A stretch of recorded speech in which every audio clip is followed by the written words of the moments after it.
Willie do? Big news. Samsung says it has fixed the Galaxy Fold and they've got a release date for it. So, they've been saying they fixed it for a minute, but the important part here is an actual release date. The product is coming. You're going to be able to buy it. We wondered if this would ever happen, if this day would come, or if Samsung was kind of just, dragging us along here. All the stories. Yeah, we're fixing it. We're going to plug the gaps and change the hinge. And the thing was, I had my hands on it a long time ago now when it was in the studio. So you started to hear these excuses and wonder if it was ever going to come to be. You had the retailers who were refunding the pre-orders. So then you knew it was going to go over 30, 60 days. You knew it was going to take a while at that point. Now it turns out we got a date. So Samsung, they weren't lying. Assuming they stick to this date, they weren't lying. They were going to go back to the drawing board, make these improvements, and then make the product commercially available. Now, if you head over to the article on The Verge, Willie Do, you will see that they've even handed some images to the press to showcase the changes that they've made to the eventual version that will be sold at retail. And if you scroll down to the first image there, you will see not that image, the next one down. Next one down. There you go. That one with the hinge on it, or the front side of the hinge where the screen was previously exposed. So the top visual showcases the hinge the way it originally was. And it's kind of open to the back end, open to the metallic components. And many of the reviewers who had issues with the Galaxy Fold, this is precisely where they think the problem occurred, through the intrusion of some kind of particle. There was the talk, in fact, in The Verge's case, of maybe like a little piece of modeling clay getting in there, or some other fragment, maybe some dust, sand, something like this, which eventually led to a bulge in the display and then a malfunctioning of the display. So that particular area, which used to be open, now has what looks like some sort of rubberized plug permanently in that location, bridging the gap between the opening in the hinge. And it looks to be of a different material than the plastic surrounding the camera. It looks to be its own exclusive material. Just based on the image, I would guess it's kind of soft, rubberized. And does it mean that the potential for a similar type of problem doesn't exist at all? No. I don't think that will ever exist. If you're putting something in your pocket, particles move around, sand, dust, and so forth. But it does look like, based on the appearance of this image, that it will be more difficult for those particles to make their way into the structure of the device and under the display. Now, of course, as we referenced in the past, the other piece here is in relationship to the cover on top of the screen protector. And that's the thing that caused the majority of the problems. People tried to peel it off, and it turns out it was a critical component within the display structure, and it wasn't supposed to be pulled off at all. So on the next version, Samsung has taken that protective covering and pulled it around the outside below the bezel of the device so that you can't pick at it, so that you wouldn't assume it was a screen protector and you wouldn't try to remove it. Now, it's important to note here that Samsung has also basically come out and said, this has been embarrassing.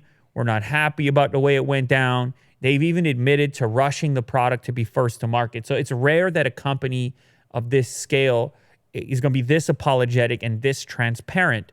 So you have to believe there is some goodwill, and they really do want to fix the thing, or else why would you come out and make those types of statements? Now, I feel like, from my vantage point, being in this position, playing with these different products and having had experience with the previous version, I don't think these fixes in this short amount of time are automatically going to turn this into the most durable device, or even a device as durable as the industry standard for a slab-style smartphone. I don't think that's going to be the case. This is still a mechanical device. It has moving parts on it, which your smartphone in your pocket right now probably doesn't. So because of that, you need to shift your mindset. Even with these fixes, you should be a little bit more delicate with a product like this if you choose to pre-order one. And the other reason for that is the fact that the cost is going to remain the same as the original launch, which is $1,980. That's a $2,000 smartphone, Willie Do. That's a big time payout right there. You gotta look deep in the wallet for that one. You know, you don't see that on the initial open. You open the wallet, you don't see it immediately. You got to look deeper inside there. And it's got to last at least a couple years. You got to get 2 years out of it. So my warning right now to the people who really are into it, think it's the coolest thing ever, want to be on the cutting edge, want to be an early adopter, treat it nice, treat it right, because you're not going to have it for very long if you don't, even with these fixes. Now, the other image showcased just below the one that you're looking at right there is from the back end. It's looking at the hinge from the backside, and apparently there the design is very similar. There's a subtle difference apparently in how the hinge closes and how the protective material, you see a little bit more rubber in there, I guess. I don't know. This one's hard to tell. I don't know why you would release this or what you're hoping to indicate here from a durability perspective, but apparently there's been changes to the backside of the hinge as well. Maybe that's another region in which these particles could slip inside to where your display likes to live. So anyhow, the release date, very important, is September. Okay, so it's not an actual day in September. I know a lot of people probably would have hoped for that, but it's September, and September ain't that far away. It's a long distance from the original hope, from the original announcement, but it's coming up kind of shortly now, and it's important. It's a critical date because Samsung had to be out before the holiday season with this particular product. They had the announcement, they had the hype. There's a little bit of it, a little residual, still lasting, still remaining, and you got to get out when people have their cash ready to go, which is, of course, back to school holiday season in that region. That's the hot time in the technology segment. It's when all the other smartphones come out as well. So if people were sitting there with $2,000 burning a hole in their pocket and this thing wasn't ready to go, they may have put that $2,000 elsewhere. And there's not going to be a shortage of options in that department for what to do with your money. Of course, we're going to have new iPhones, new Pixel phones, all kinds of new stuff coming out in that same time range. So Samsung was really under the gun to do what they could. But because of that time restraint, that's part of the reason why I still feel like this thing is going to be only for the handlers who are willing to put the attention into how they hold and treat this thing. And I was already like that, for the record. When I got the first version, I was like, there's no durability testing happening here. You understand? Like, I felt the display. I'm like, there ain't no scratch testing going on out here. This is not Gorilla Glass. This is a 1.0 device. This is a first kick at the, what do they say? Kick at the can? They say that? Mm-hmm. It's first kick at the can. So I don't know if they say it like that. Anyway.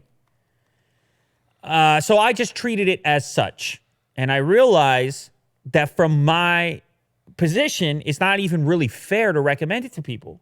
You see, I think it's really important to remember, I'm getting these smartphones, dude. It's part of the gig. It's like they're flowing like a river into the studio. Smartphones are here, right? And so you have to extract yourself a little bit and put yourself in the shoes of the customer to do an effective job of being in this position. And so when you do that, you realize, better ease up here. As enthusiastic as I was about the product, because I was like, man, it represents imagination, it represents ambition and all this rest of this stuff. For a person, so does $2,000. $2,000 represents those things for them. Mm-hmm. So you had to make that adjustment. I think it's exciting nonetheless. I can't wait to get my hands on it. Last thing to add, it looks like, based on some leaks here, that they're not going to release it in as many markets as was originally planned. So that's one area where they're potentially going to be less ambitious and instead stick to a select number of markets. Now, part of me thinks that has to do with meeting the volume necessary with the new changes that they've made, but also, I guess, hedging your bets a little bit. Instead of doing this really ambitious rollout, if there is some next issue, there's a little time to maybe make some tweaks. So I think it's like US, UK, India's on there. I did not see Canada on the list. So Samsung, if you're watching this, don't play around. You understand? The audience here at Unbox Therapy, as well as Lou later, is international, ladies and gentlemen. So when this next version of the Fold is available to preview, to look at, you got to hit up Willie Doo.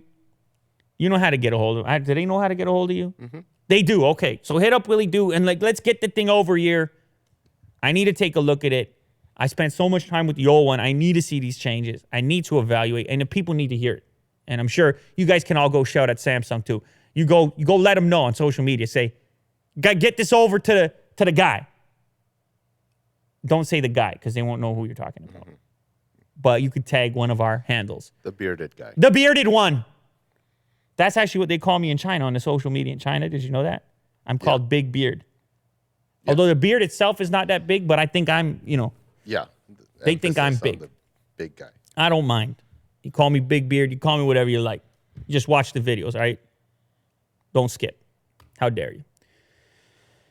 Sticking to the Samsung news for a minute, because this one really caught my attention. Galaxy Note 10 Plus 5G heading to Verizon first. Okay, you follow me on this? Note 10 Plus 5G heading to Verizon first. And then this next line is going to get your attention. Pre-orders get a free Note 10. You hear me on this? So I was out here yesterday filming, talking about how this is going to be such an expensive phone. Now, don't get me wrong. Maybe Verizon, maybe they require you to sign up. Yeah, look, it says with unlimited. So you got to have a plan and subsidies and blah, blah, blah. But still, if you're already a Verizon customer on an unlimited plan, or you're going to sign up for one, how about this deal? You buy yourself a Note 10 Plus, and they give you a free Note 10 standard. I think that's pretty cool. Now, the other interesting piece here is, of course, it's going to be a 5G variant. So 5G still a limited capacity in North America, the US. Verizon is only available in certain markets. They say 20 cities to be blanketed by the end of 2019. It is now live, their 5G network, that is Verizon's, in Chicago and Minneapolis, rolling out in other places. So a differentiating piece for them. Verizon's got to love it. They say, hey, we got this hot new network, get the hot new phone for the hot new network, and you get one for your significant other. You know what a significant other is, Will?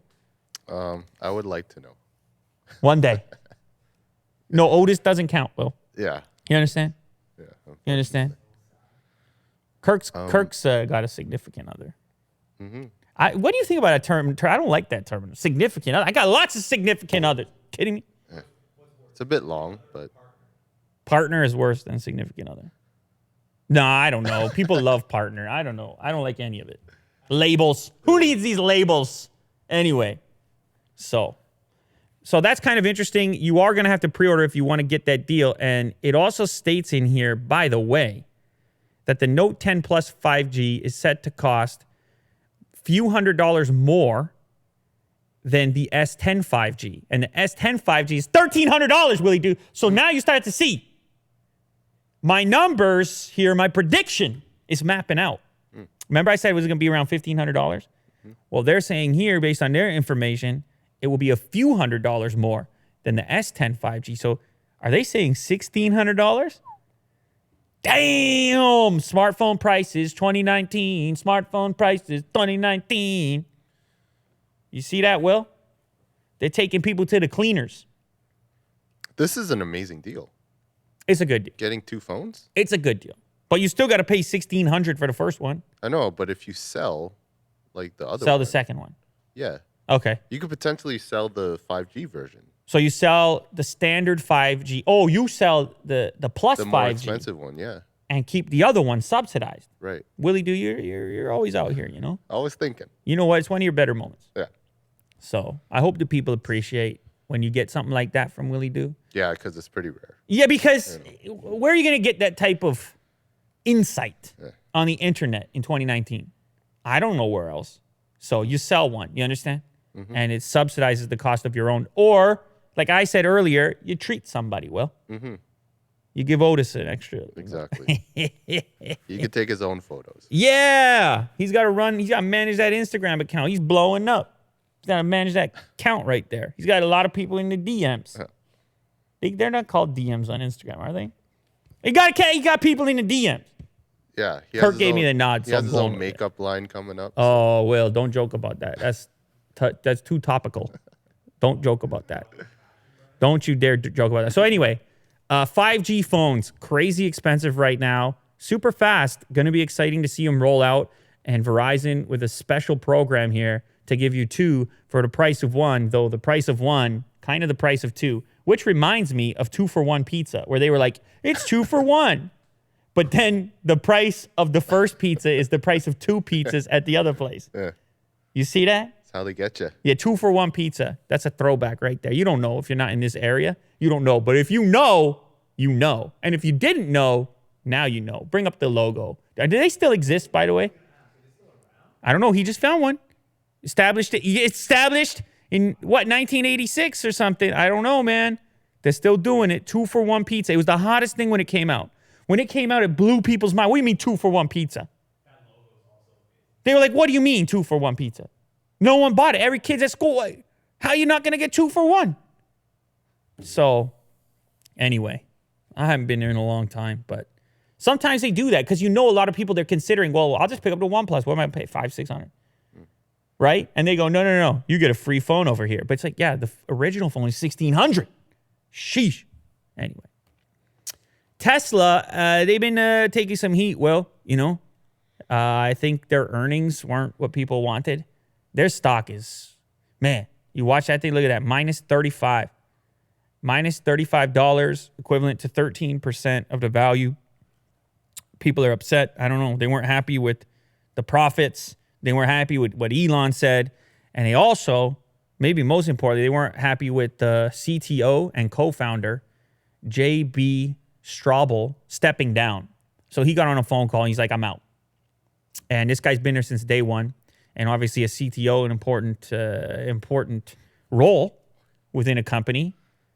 I don't think he made this reaction, Will, that you're showing. No, I don't think. Why would you post this? Yeah, they post that because, it sends a message of like, ouch.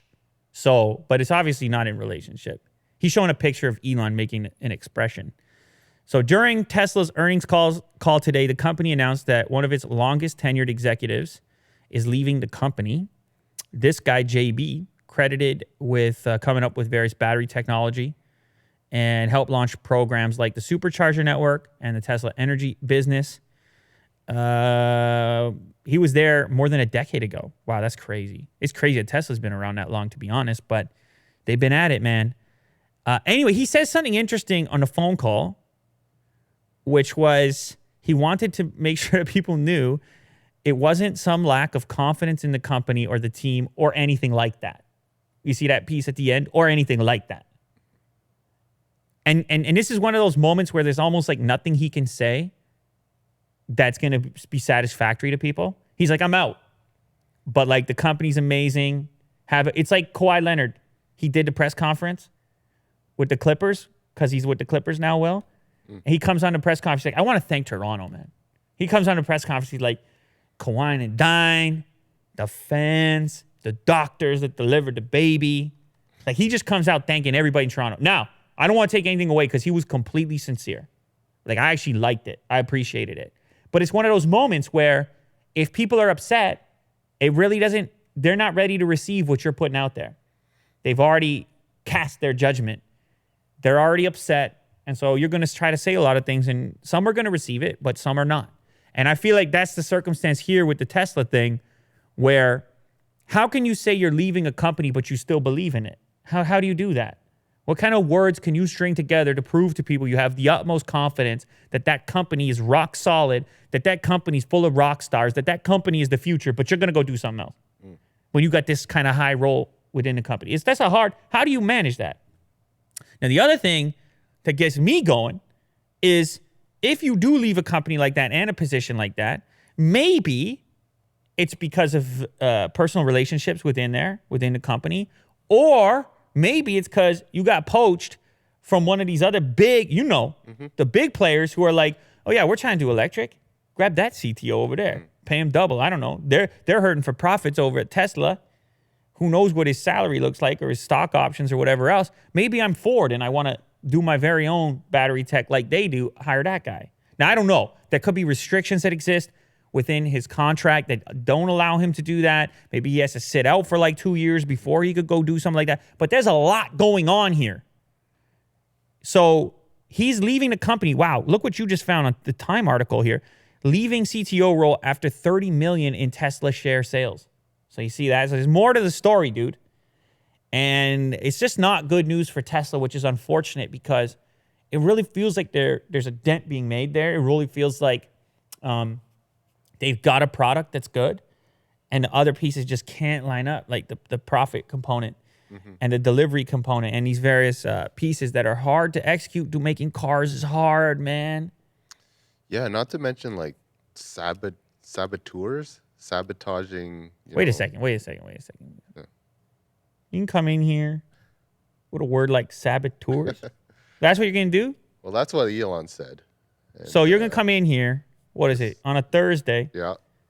You can come in here on a Thursday and drop a saboteur on us. Yeah. All right. That's what they're called. Wow. I don't know what you're having other, a day. You're having a day today. Lack of a better word. You're having a day today. You're looking to hit for the cycle today. Yeah. You're having a day today. That's a baseball reference. I wouldn't know. All right, go on. We got you. Saboteurs. Yeah, it's. I think last year they were, sabotaging Elon's plans from inside. He sent an email. Who can you trust? Oh yeah.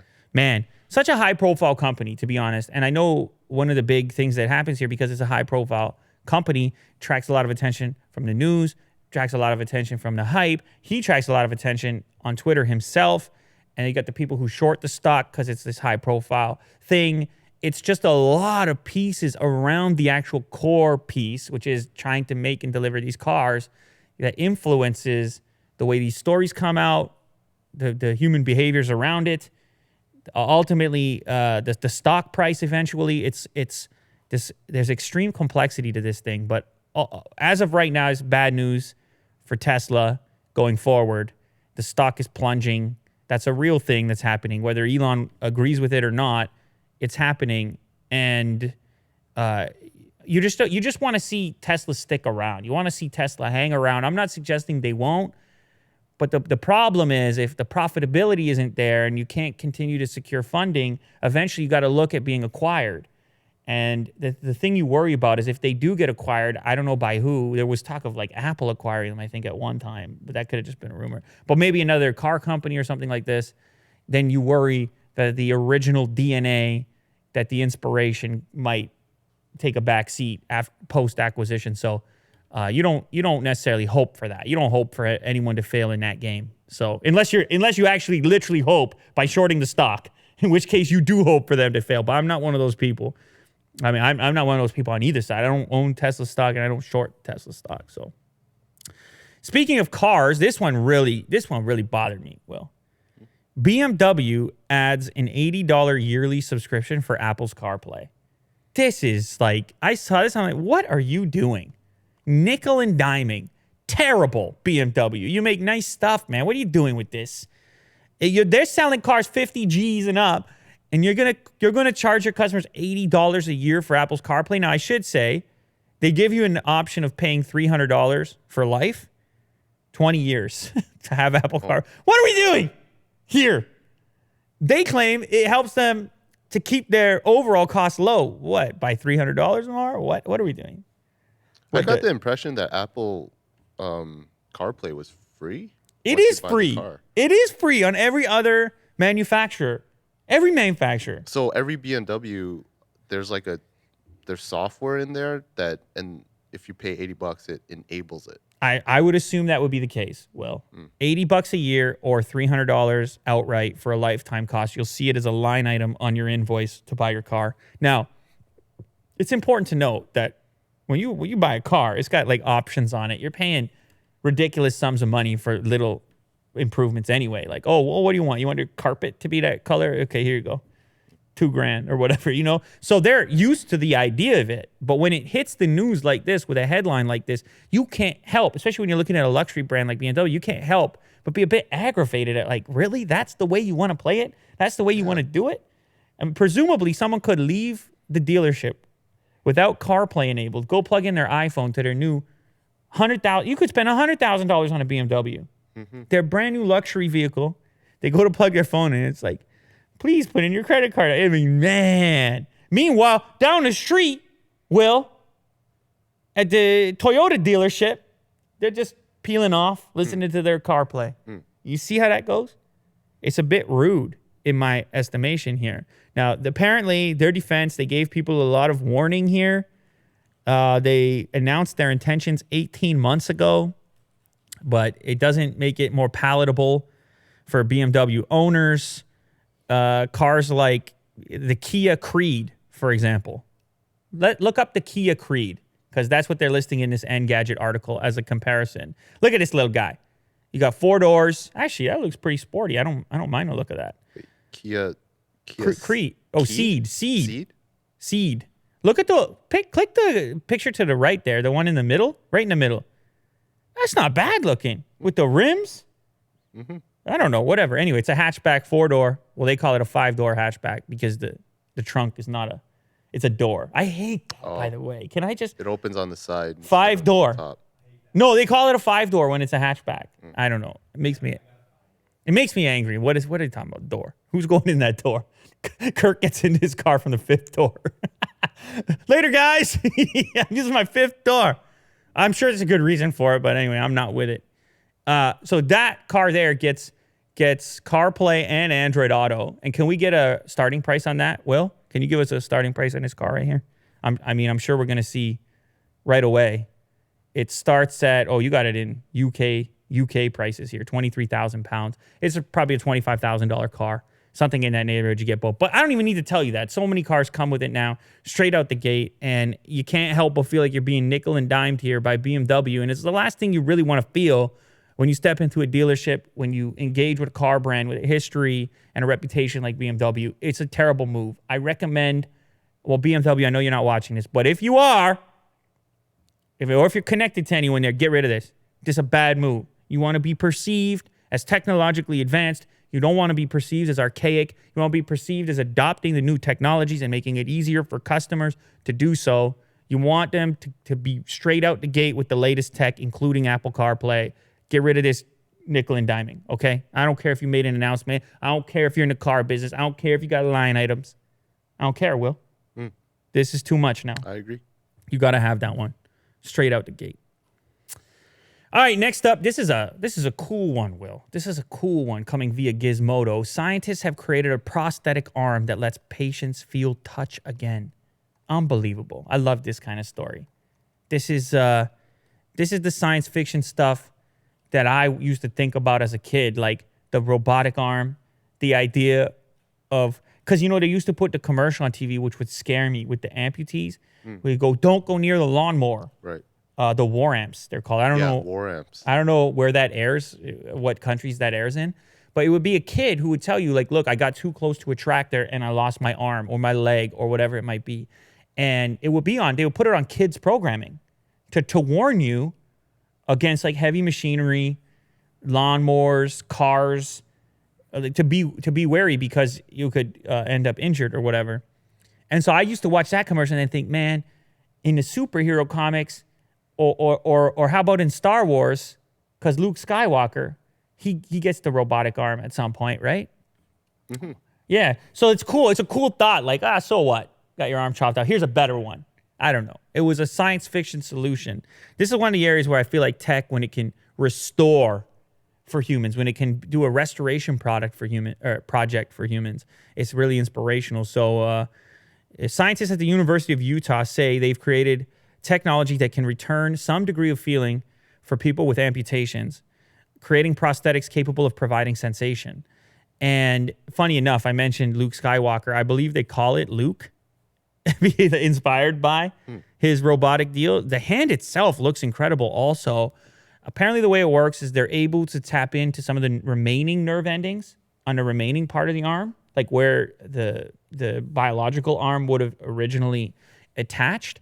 And this new method is a lot more effective, again, according to this article, than trying to come from the outside in, stimulating parts of the brain or something like this, and trying to sort of modify the chain of sensation. Instead, just go tap into the original fibers and have it interact in that fashion. So apparently, this individual who got a chance to test it out was picking things up, clasping his hands together, maybe not having the degree of sensation that he would have originally had, but having the closest he's ever experienced. Can you imagine that feeling, Will?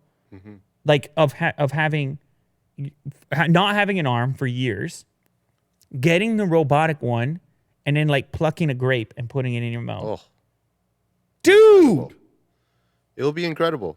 And the fact that looking at this, it looks like a hand. It looks great. It's not like a claw or something, or like some sort of other contraption. It actually looks like a real hand with fingers.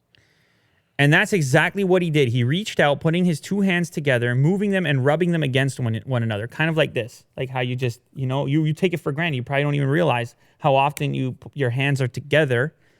He put them against one another, feeling his hand with the prosthetic hand as if it were almost real, and feeling perhaps almost whole again for the first time in nearly 15 years. All right?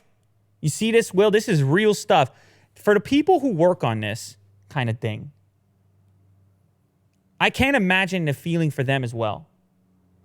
To see that in action, to know all the engineering you put into it. All the years that you put into the process to now have a patient and to watch their reaction, to have this, you see sometimes those clips go viral of somebody hearing for the first time or seeing for the first, whatever, mostly hearing, I think. And they start crying right away because it's so overwhelming, the experience. I can imagine a similar experience here, not just for the person who gets to be enabled again with the robotic hand and the feeling, but also for the individuals who spent that same amount of time practically and have built on top of one another in order to deliver a technology like that could create an experience like that. It's really amazing. It's one of those situations in which, oftentimes we analyze tech, Will, and we're like, it's the good and the bad.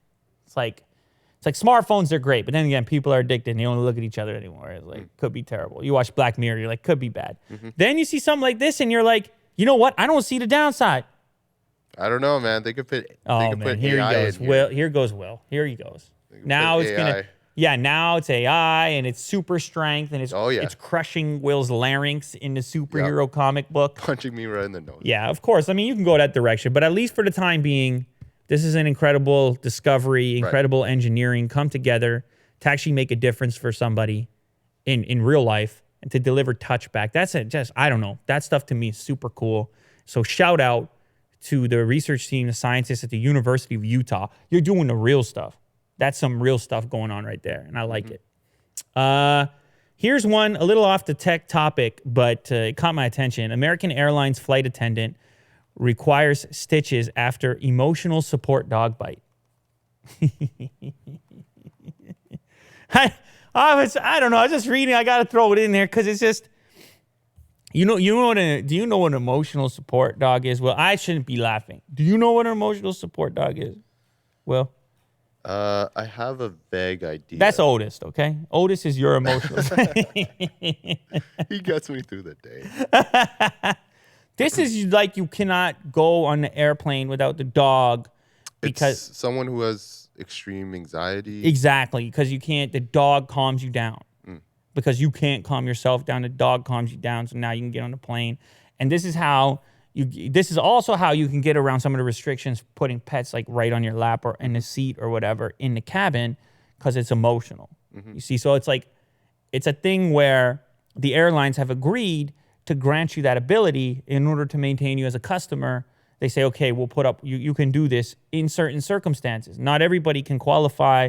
I don't know if there's paperwork, but there's certain restrictions around it. Anyway, in this particular case, a flight attendant employed by American Airlines was bit on the left hand and she required 5 stitches. So she's in, I guess it's mid-flight because she got to go get it stitched up when she lands. So she got this open wound.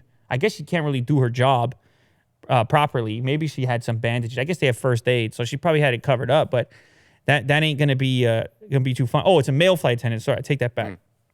American flight 3506, and it remains unclear at this time exactly when the staffer was bitten or why or what breed the emotional support dog was. It was enough to put 5 stitches in a man, and so you have to look.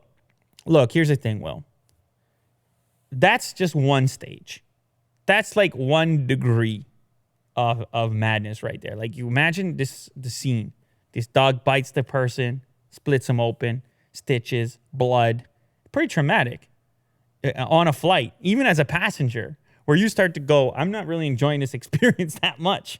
Some people are already nervous of flying. Maybe they don't have full-blown anxiety. Maybe they don't have their own emotional support dog, but they're sitting next to now a full-out attack. Yeah. and blood, and they're like, then now everybody on the flight needs an emotional support dog. There ain't enough dogs to go around because the dogs who are supposed to be supporting the emotion, they're making people more emotional. I want to know how the person felt.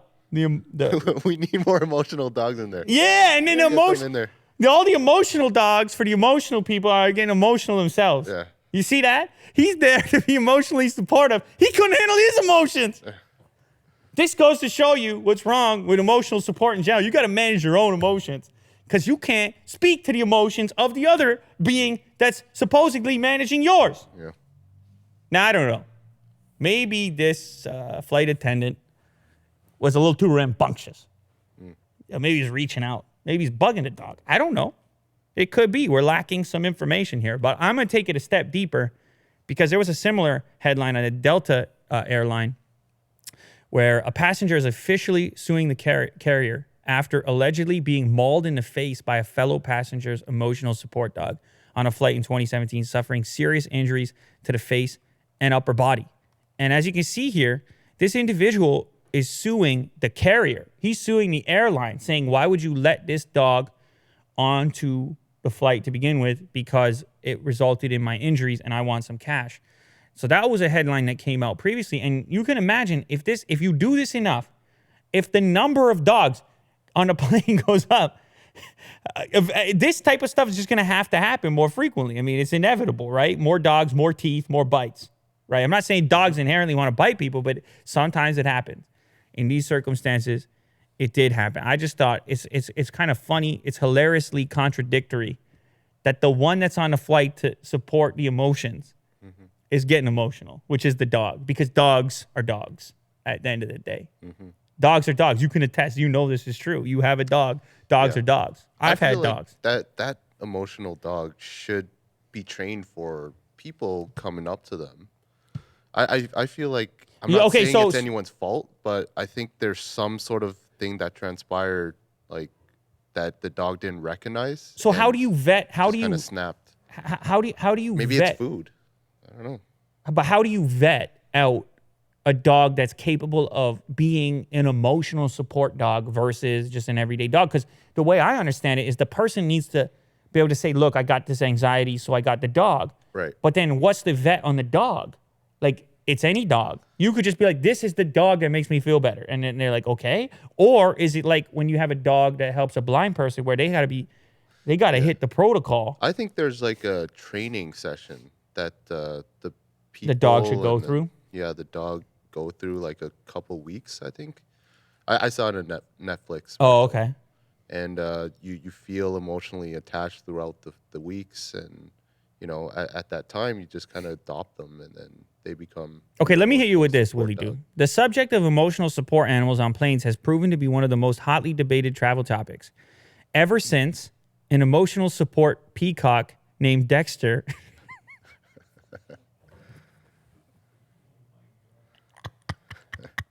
and his owner were rejected from boarding a United Airlines flight in January 2018. Do you see where this is? Do you see how this goes, Will? You see where you end up going here? You go into crazy land real quick. Real quick. This is my emotional support AK-47. Oh man. I apologize for that, by the way. This just caught my attention. I don't know. It's so contradictory from the jump. The thing that's supposed to be supporting emotions is not where you should be putting your emotions. Like, you got to get your stuff together, man. I don't know. Because ultimately, the thing itself, that's a lot of weight. That's a lot of pressure on the thing. You're frantic. Your energy, you know, they feed off your energy, Will. You're scared. It's scared. The flight attendant's scared. Now you're putting it in this position to take care of you, essentially. And it's just a dog, man. But they're trained to do that. No, but that doesn't matter. You put them in like certain situations. No, I'm saying I don't think people have to put credentials saying my dog is trained. I think that they can arrive and say, this is my emotional support dog, and that's fine. I think you could say Otis gets to fly with you because they need to be certified, right? Somehow? I don't think so. Are you sure? I don't think so. I don't know. Look, I don't know what maybe they're going to have more restrictions if these types of things keep happening. But dogs have the potential to bite people. People have the potential to bite people. The problem is you can't hold Mike Tyson. You can't hold a dog accountable. My point is a dog is not a person, so you can't hold them accountable. So who do you hold accountable? The owner, the airline. You see how squirrely it gets. Mm-hmm. If a person bit another person on an airline, you go, oh, well, that person just assaulted me. Yeah. Take them to jail. There's responsibility there. I see what you're saying. Who do you punish in this circumstance? Yeah. You just brought an animal on an airplane. Does that animal want to be on that airplane? I don't know. No one can answer that. Animals are very helpful. Dogs are very helpful. I like dogs, man. Dogs can pull a sled. They could support you emotionally, all the rest of it. But you put them on an airplane with a bunch of strangers and they bite someone, and I feel bad because, like, does that dog get put down now? I don't know. The dog's in a confined cabin. Man, my dog, when I was growing up, even in the car sometimes didn't like it that much. Panting and frantic. And I just think you're not really thinking about the dog that much in that circumstance. You're thinking about yourself more than that dog. And you're going, if I want that dog there, that dog's going to be there. Mm-hmm. And I get it. Maybe some people, no one can take care of the dog. They need to travel. There's like all kinds of stuff going on. But I don't know. That particular dog's in rough shape now and definitely the one who mauled the other person in the face. I don't know what the outcome is for these dogs. But they run an airplane, and that can't feel all that natural. But anyway, dogs. What can you say? Anyway, well, we're going on and on here. And to be fair, we got to keep it moving. So I hope you've got a great question for us today. Okay. So this is, I cannot pronounce this name. I apologize. Ayush. Ayush? Yeah, Ayush. I know him. Okay. It's my guy, Ayush Singh. My guy right there. Hey, Lou and Will, from India. What's up? Shout out India. Yeah, shout out. How important do you think the budget segment of phones are? And should Apple diversify into other segments to stay afloat? I mean, we talked about this a lot. Let's solidify it. Like, what do you think about it? You're solidifying right now. Yeah. Wow. You brought 3 things today. You know that? You brought 3. That just like shut the show down. That's how good they were. Oh, okay. We're going to solidify. Budget segment is the most important segment because it's the last frontier for new smartphone users. And so I like to think of it in terms of platforms. Like I think a lot of this stuff operates on momentum. I think, for example, when it comes to Apple, being within their ecosystem is a big component in whether or not you choose another Apple device next.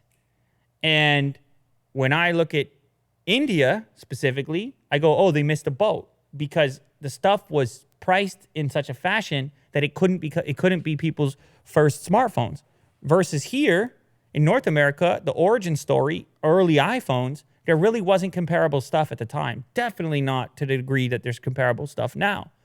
So if all these people get upstart, their first smartphone, which is likely a budget smartphone, happens to be an Android device, and it all works well and becomes familiar, and they get caught up in Google apps and the Google ecosystem in general, it's going to have the same effect, but in reverse of them. Now, I'm not saying, Apple is still this aspirational brand, so some people are going to hit it big, they're going to hit the jackpot or whatever and still go buy an iPhone, but it's going to be more common, presumably, to be comfortable with the platform that you exist on, with the operating system that you're using, and the apps that you're invested in and services, and you're going to stick around and stay there, especially since you've got all this selection. So I think Apple can do some things still to try to change this story, the progression of this story.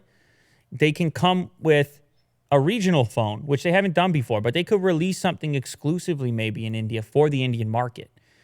There are brands that have done it, right? Oppo, Vivo, Xiaomi, they all have their segmented stuff specifically for India with attention in that department. In some cases where people are jealous in other parts of the world that they don't have access. This is one way that Apple could protect its profit margins elsewhere while still offering something that's more region specific, attainable in a particular region.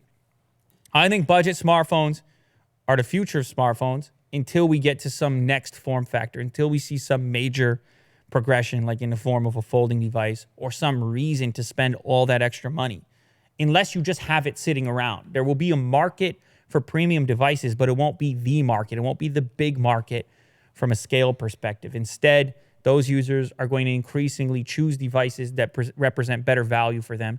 And we talked about this on the previous episode, even in Apple's situation, because yesterday we talked about how the iPhone XR crushed the sales of the more premium devices. So even in North America, cost sensitivity increasing. So Apple's going to have to do something. I don't know exactly what. Should they get more regional? Should they drop a little lower? I think selling just the old device is not enough at this point. Things are moving very quickly. And so I think the price point they come in with their next R version is going to be very critical, in my opinion, for market penetration. Mm-hmm. They're still Apple. Let's be honest. They got that logo. They got the bite, the Apple with the bite out. They got that for life now. You can't erase history. The momentum is there. It will be there. But if they want, and so when people talk about, oh, Apple ain't worried, $1 trillion, you know, you get people, they talk like that. Well, yeah, you're right. But all you got to do if you want to play this game, if you want to tell this story, is just expand your scope of time. Is the game 5 years? Is the game 10 years? Is the game 50 years? Is the game 100 years? Well, that's the question you need to answer. Because we've been at it now for a bunch of years. We've been at it for 20 years. And you got to have a map. You got to have a plan. There's so much you can do now, but then you got to project as well. These companies are full of people that are going to stick around for a while.